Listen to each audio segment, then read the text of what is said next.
Checking out your Instagram highlights?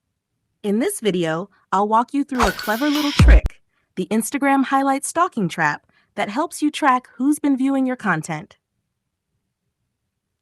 First, open the Instagram app on your phone and make sure you're logged in. Then, head over to your profile by tapping the icon at the bottom right. Tap on any post from your profile, then hit the three dots in the top right corner and choose View Insights. Here, you can check how many views your post has gotten. Now let's take it a step further. Go back to your profile and tap the three-bar menu at the top right to open your settings. Choose Settings and Activity and scroll down to tap on Insights. Under the Views section, you'll now have access to useful data, and this is where the Instagram highlight stalking trap comes into play.